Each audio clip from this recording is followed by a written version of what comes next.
తిరుమలేశ్ మీద యువకుడు కష్టపడ్డాడు, పని చేశాడు. కానీ కావాలని కొంతమంది పని కట్టుకుని దుష్ప్రచారం చేసి మీడియా ద్వారా వైఎస్ఆర్ కాంగ్రెస్ పార్టీ సాక్షి మీడియా దుష్ప్రచారం చేసింది. ఒకసారి నారాయణ కాలేజీకి సంబంధించి ఏదో వార్త చూశాను. ఒకసారి నారాయణ కాలేజీ వాళ్ళు పోయి మీరు పత్రికలు అందరూ కలిసి అడగండి, ఇదేమన్నా అతను చేశాడని చెప్పి. వాస్తవం ఉంటే ఖచ్చితంగా చర్యలు తీసుకుంటాం. పార్టీ అధ్యక్షుడిగా ఖచ్చితంగా అటువంటి తప్పు జరిగిందని చెప్పి నారాయణ కాలేజీ వాళ్ళు చెబితే చర్యలు తీసుకోవడానికి సిద్ధం.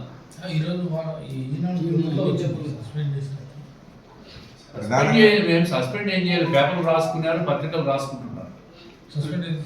అతన్ని సస్పెండ్ చేయలే, అతని మీద చర్యలు లేవు. నారాయణ కాలేజీ వాళ్ళతో మేము పూర్తిగా నేను డిస్కస్ చేశాను.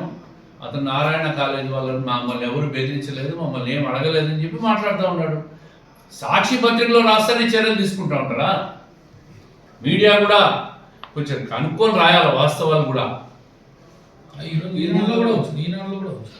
ఈనాడులో మరి ఎందుకు వచ్చింది నేను చూడలే ఈనాడు. కానీ అతను రాజీనామా సమర్పించారు మీకే కూడా వార్త వస్తుంది.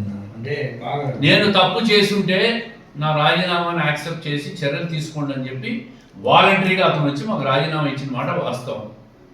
అది